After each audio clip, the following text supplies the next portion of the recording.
చిట్టి తల్లి మా డాడీ ఇద్దరు డిస్కషన్. ఏం చేస్తున్నావే పొట్టి పాప? ఎందుకు నాకుతున్నావు తల్లి అట్లా? అయ్యా ఏమైంది చెప్పువా? ఎందుకలా చేస్తున్నావు? ఏం నాకుతున్నావు నువ్వు? క్రీమ్ బనా తినేయచ్చు కదా.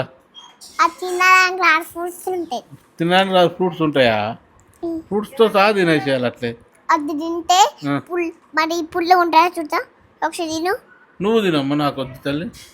నువ్వు తినే తిని తినరా అయ్యా. అగరో అంటే మమ్మీ ఎప్పుడైనా డాడీ మమ్మల్ని అట్లా కూర్చోబెట్టుకొని తినిపించిండా ఎప్పుడైనా? మా చెల్లి వాళ్ళ బాబు బాగుందా? అల్లరు అసలు ఇల్లంతా గోల గోలగా ఉంది. మా డాడీ అయితే మస్తు ఖుష్. మా మమ్మీ ఏం చేస్తుందంటే ఇగో అందరికి మనమళ్ళకి మనమరాళ్ళకి అందరికి పాలు కలుపుతుంది.